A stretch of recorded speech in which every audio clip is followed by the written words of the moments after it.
What's up, everyone? Lance Hedrick here, and today we're talking all about improving your pour-over. Now, the first lesson that we're going to talk about today is you don't need to buy more brewers.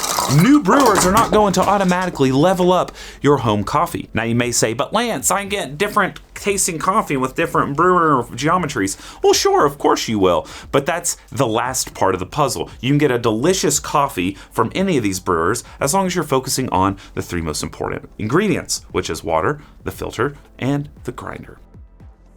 What has inspired me to do this? Well, it's because I've been traveling all throughout Europe recently doing brew bars at different cafes, meaning I have to use their grinder, their water, their filter papers, their brewers in order to make some tasty tasties. And I have consistently run into issues where I have to kind of change up how I'm brewing the coffee in order to complement my setup.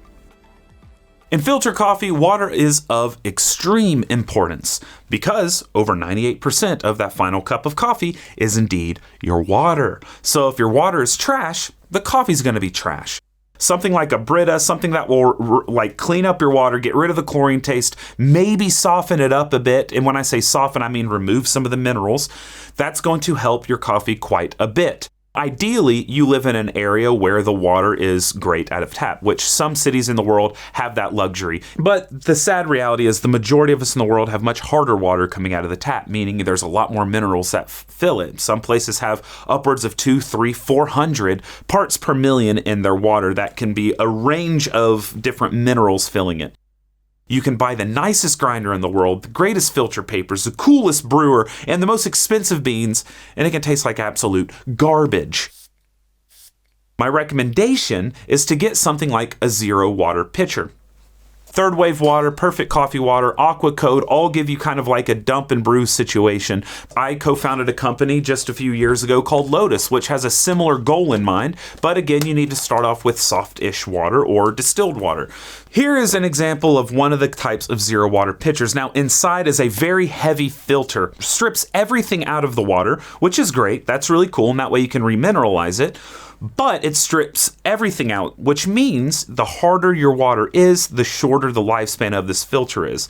And that can be a bit problematic, as far as sustainability goes. Now, you could also do something like a reverse osmosis system, but of course you still have water waste there. Though there are some reverse osmosis systems like the Skooma that will eject your water that has been discarded through the filtering system, and you can use that to water plants or something like that. But these are kind of the best options if you have really, really hard water. You can't just use a Brita and call it a day because that's just not going to cut it. You need to get rid of more of those minerals in order to make tasty brews consistently. Otherwise, you're just going to have muted coffees and probably only drink super fermenty coffees that will still shine through a little bit, even with the hardest of waters.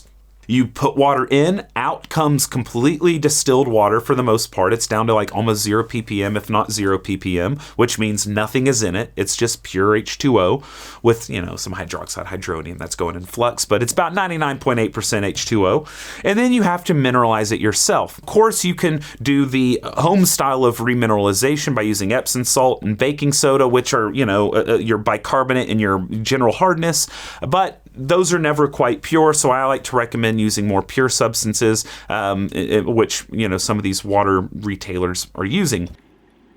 We want to taste a plethora of flavors because coffee comes from a fruit. We want florals. We want high aromatics. We want luscious texture. But we can't get that with super hard water, especially if it's chock full of calcium and loads of bicarbonates that are muting out our acidity. That's not what we want.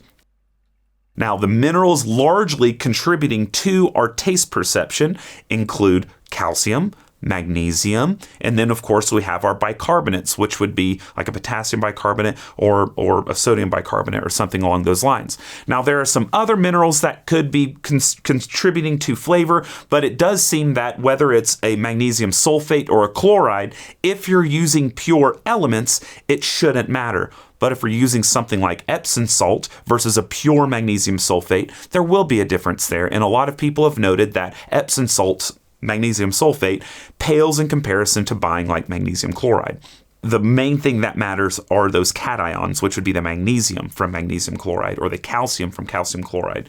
Shameless plug, I did co-found Lotus, and I think it's the most simple way to kind of dip your toes in. You can use softer water, something below about 50 parts per million, which if you're curious what your water is, just look up what your city, wherever you're at, look up their most recent water test. Most every city makes those available online, and then you can kind of see what the buildup is. You can use ChatGPT to help you understand what is actually in there.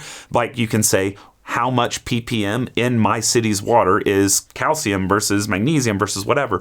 And you can have a good idea of that. And then if you want to add a little drop of this or that, you can do so. I can't tell you how many trade shows I've been to where the water was terrible. In fact, at a most recent trade show, I was just like, I can't brew with the water you've given me. This makes everything taste like absolute ash in my mouth, and I won't do it. And so I was a diva, and we had to get some new water. Thankfully, BWT was there, and they gave me some decent enough water, something that didn't just kill the coffee, made it okay, but it still wasn't ideal. I was cupping with Scott Rayo at a roastery. I won't name the roastery, but we cupped these coffees, and as we tasted it, it just tasted like chalk and nothing else. I went and measured the filter system, and it was still at about 350 ppm. I don't know the further breakdown, and it's very important to, but when you're over 150, that breakdown means a lot less and less, because when you're using that hard of water, you're likely just causing a lot of confusion. I don't actually have a favorite water recipe. I'm kind of against this idea of set water recipes, and it's because every roaster roasts to their water in their roastery. And therefore, when they're cupping and making slight tweaks, they're doing it based off of what they taste on their cupping table, which is what?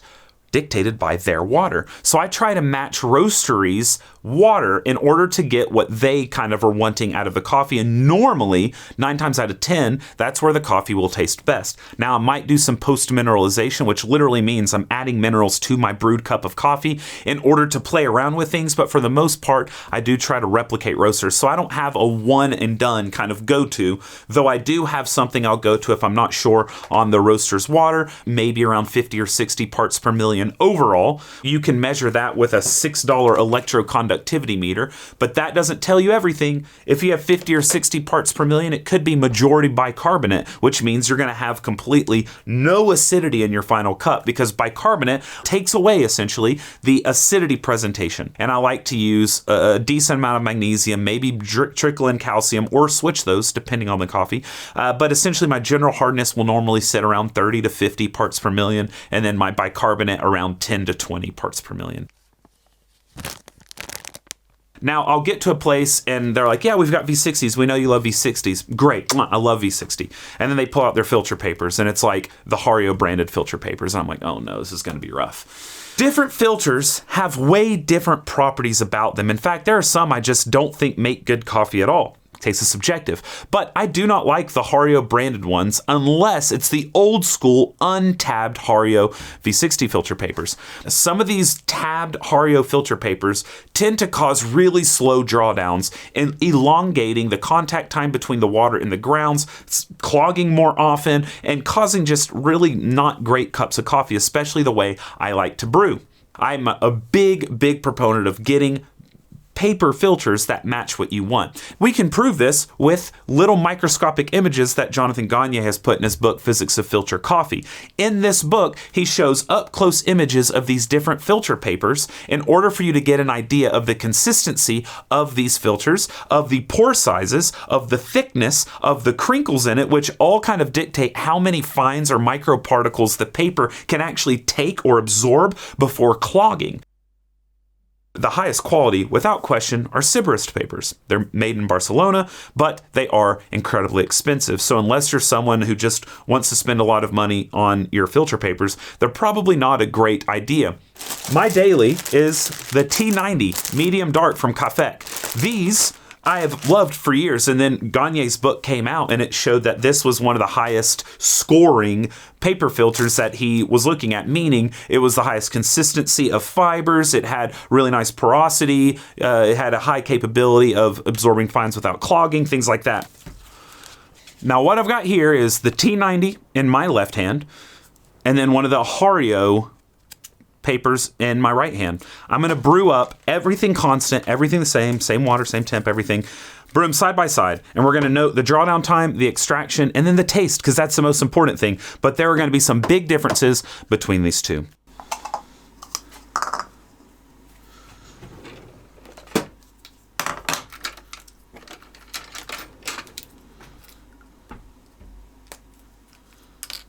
I try to brew in a way that lessens the amount of potential catastrophes. I brew pretty low extraction to ensure I'm heightening the the volatile organic compounds, the aromatics essentially. So I don't brew at a super high extraction where you're really going to have more issues with the extraction, because the higher you go, the more even it has to be in order for it to be tasty.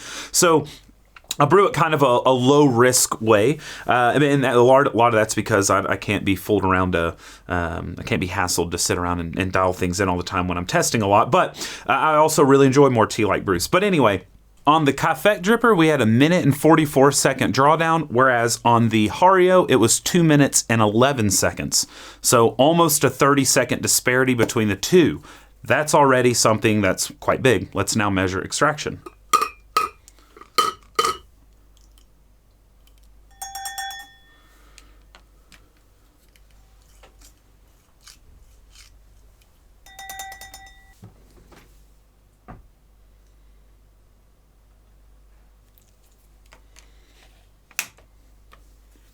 The one with the Café extracted just slightly higher, even though it ran about 30 seconds faster, likely because there was a more even flow of water through those grounds.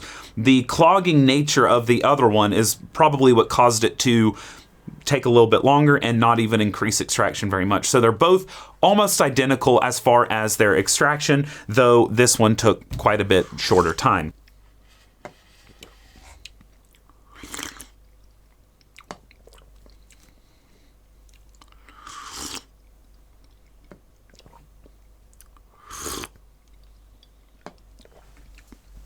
This one does have a more bitter kind of finish on it, which is what you would expect with a longer contact time relative to what I typically have dialed in. In addition to that, the texture is not quite as nice as it is in the one with the Café filter. And as you saw, drastically different drawdown times. And that's one of the biggest issues I find when I am going around to different shops and hopping on the brew bar, is what my normal brew might take around 2 minutes, but then all of a sudden, boom, it's 3 minutes due to the filter paper. An opposite thing happened at a recent festival where I was working at a Sybarist booth brewing up some Onyx coffee, where their paper filters are much more robust and have a lot faster flow rate. And for that, I could not do my typical approach to brewing. I couldn't do my 2-pour recipe where I just bloom and then a high agitative pour for the rest of it. It would just drain way too fast, have too little contact time, and tasted really under extracted. I don't like grinding too much finer. The finer you grind, the more bitter it will become. So although I did go a little bit finer, I instead just broke up my bloom into 2 different pours in order to have an extra pour in there to give me a little extra agitation and a little extra time on the contact time. And that allowed for a more adequate extraction to kind of play around with that faster flow. So you have to pay attention to how fast or slow your filter is, how much clogging it is prone to have, as well as just essentially the flow rate going through it. These are all very important things, but my biggest recommendation for a cost-effective solution is the Abaca filters, or my favorite, the T90 from Café. Abaca is a little bit more environmentally friendly, though I do find it is a little bit inferior to the T90s for me, but a lot of people prefer them, and they're a better option as far as the environment goes. But final one, grinding. This is a big one, obviously. Your particle size distribution will dictate largely the flow of water through your grounds and how the water interacts with the coffee, how it extracts, what all extracts, etc., etc. I don't necessarily think that means go out and buy another grinder if you have a less than ideal one. There are many ways of improving your grinder experience. For instance, slow feeding. Regardless of the hand grinder, I recommend turning it almost parallel to the ground in order to grind. This will cause a slower trickle of beans into the burrs themselves, and it will lessen fines production, which is only going to help for the most part with your pour over experience, unless you have a super low fines producing hand grinder like a ZP6, in which case still I slow feed, which again is just putting it to the side. It's going to disallow all the beans to fall in the burrs at once. They're just going to kind of trickle in as you're grinding. It will increase your grind time, but you'll get better cups out of it. So if you have an espresso forward hand grinder, it is the best way to help improve your filter coffee by just tilting the grinder. Same thing with an electric grinder. Just kind of slowly trickle the beans in as you're single dosing. If you're going from a hopper, well, sorry, you're SOL. Or you can grab something like this, which again, you don't need to go buy something, but I do love using these little Crema Loop slow feeders. I have them on like all my grinders now, but that will also help to improve your coffee experience. If you have a really poor grinder that is really producing a ton of fines, you can use something to kind of sift out the smaller particles. And I did a whole video on this, and we did see a slight improvement with really low quality grinders when you remove some of those fines, but don't go crazy with it because you will remove a lot of the character of the coffee along with that. Different grinders will have different particle peaks, meaning they'll produce different particle sizes and different concentrations, and all of these different things are going to affect the cup profile. In addition to that, the way that the beans are being crushed by the burrs themselves are going to affect the particle shape, which again will affect extraction. Just imagine a really long, narrow ground versus a more spherical ground. Water is going to be able to enter and get to the center of the long, narrow ground a lot more easily than a more spherical ground, likely leading to a completely different extraction, maybe marked by a more bitter taste. I was at a cafe that had an EK43, and it was giving me terrible brews. Even though the filter paper was great, the water was great, the grinder was horribly misaligned, and so it was producing a ton of fines, a very lopsided particle size distribution, and it caused the brews to be very weird. I had to go really coarse on my brew, and it was a weird time. It took a while to dial in because I was having to work with an underperforming grinder. You want to have dialed in water. I know that is intimidating, but I promise you, if you are into your coffee and you really want it to taste good and you want for the money you're spending on coffee to be worth it, you need to take a little bit of time and understand what's going on with your water situation in your home, what's coming out of your sink and what's going into your coffee. You need to pay attention to your filters. There are better and worse filters. Yes, there's kind of the top of the mountain with Siberist, though they're very expensive. Personally, like the T90s and the Abacus from Cafec.